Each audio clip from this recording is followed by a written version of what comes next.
Hi and welcome to my latest video. This video is about my 14 top modifications for my LR2 within 3 years of ownership. The first modification is the front bumper. Now this is the pre-facelift model and it's got a different bumper which I think is a bit outdated. So I decided to upgrade my bumper to the post facelift. I picked this bumper up from Powerful UK, had it sprayed and it all fit nicely. The second modification is the headlights. Now this headlights I got it on eBay as well. Almost all the modifications came from eBay.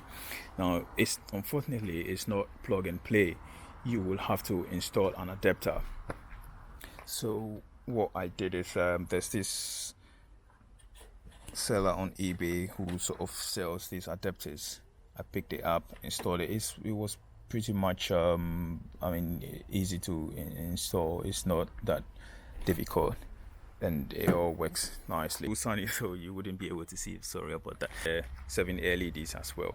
I also have a daytime running light for my fog lights. I picked up this daytime running light on AliExpress and I have to install. I'm just gonna turn it on. I picked up the daytime running light on AliExpress and I installed a module to it which I bought on eBay as well, which you can see it here. Now if I should have installed the main headlights first, I wouldn't have bothered installing the fog lights, daytime running light to it because it's just too much light. But what happened was I installed the fog daytime running lights first and then I used it for a couple of months and I thought, oh, maybe I can do with another modification. The next one is I'm just going to take you inside the engine compartment. That's so we can see what sort of modifications we do have in there.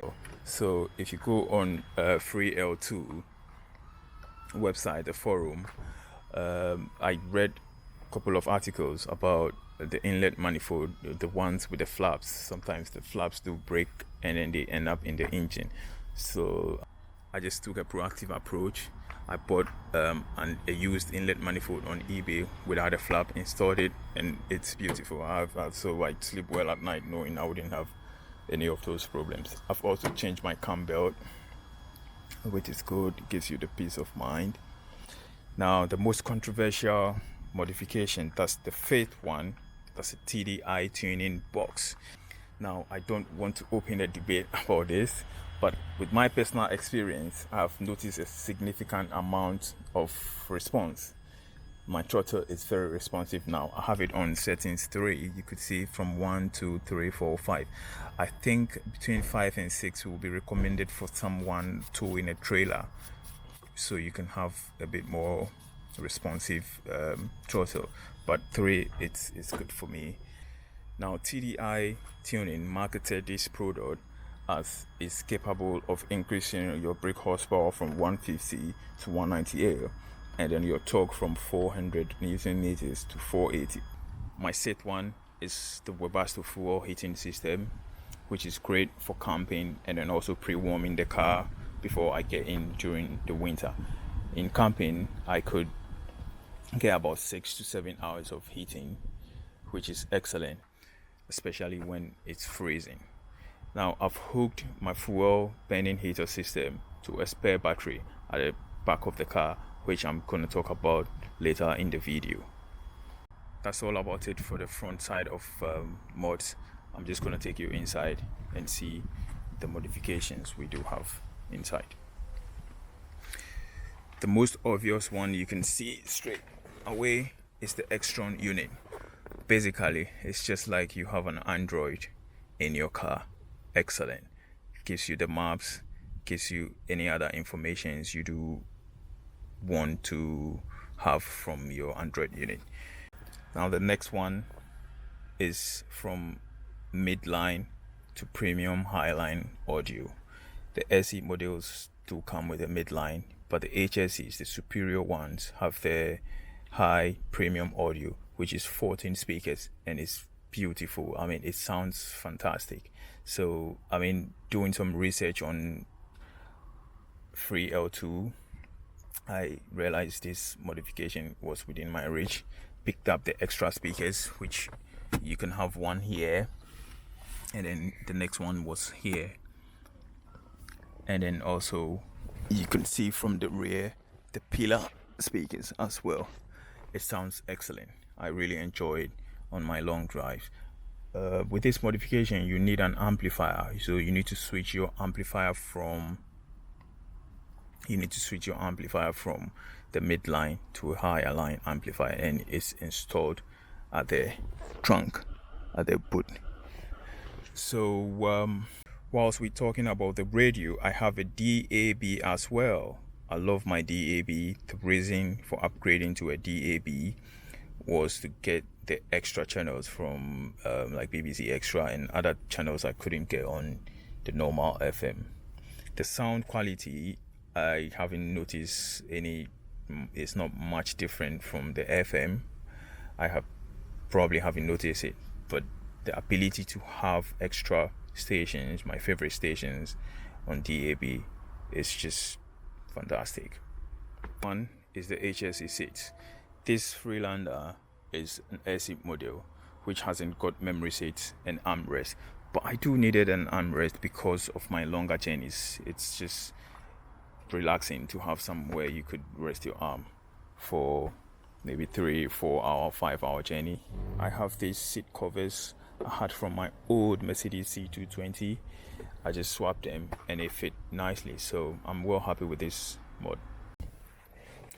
So that's about it for the interior. There's not much going on here. Oh, I have this box here. It's good storage to store some few things. I'm just going to take you to the back to see what's happening at the back as well. The most obvious one you can see is my tail lights. Picked them up on eBay. It came in a pair, so I didn't have any problems. Installed them with an adapter. I made an adapter myself. But the near side, sometimes the lights just do go off, so I installed a resistor and it's worked. It's never gone off after that. I'm well happy with that. Like I mentioned earlier on about my fuel heating system, this is the power. This is what powers my auxiliary fuel heating system. This battery, so it's capable of storing more power, but this is a starter battery.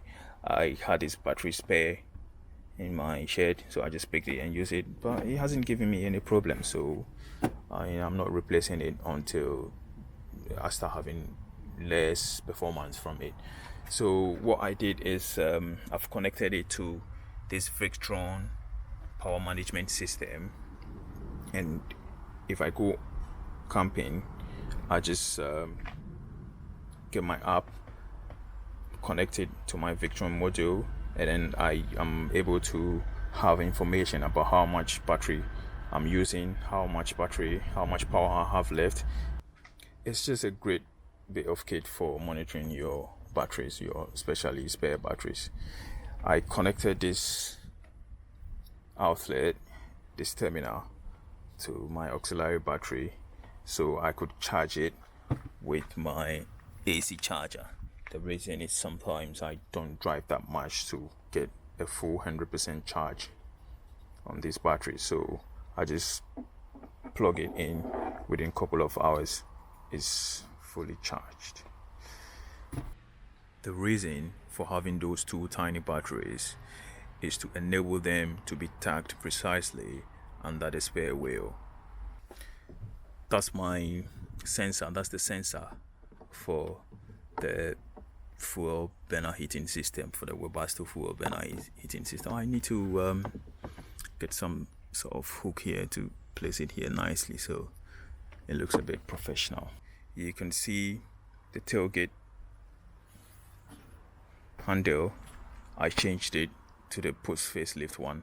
I picked this from Powerful UK as well, installed it. It just looks nice. And then my last mod is my fuel guard system. I have just gonna show you it's underneath for off-roading. I haven't done much off-roading yet, but that's what protects the fuel tank. And then also I have one at the front which serves like the bash plate for my off-roading, so I'm looking forward to take this off-roading. I'm also running a Falcon Wild Peak. Now this is not the AT3s, these are the AT01, and it hasn't got a snowflake sign, but I do have a special dedicated winter tire which is Hankook iSet. It's great. I take it for longer journeys in Europe in winter at the southern part of the UK, which we don't normally get snow, but I still do swap it in the winter. You never know, it's good for the wet season as well. But these Falcon Wild Peak AT01s, I love them. That's about it for all my modifications of my FL2 after 3.5 years of ownership. I hope this video gave you an idea and an inspiration of some of the things you can modify on your FL2. Please leave your comments under the video below and I'll do my best to answer them. Thank you for watching and have a nice day.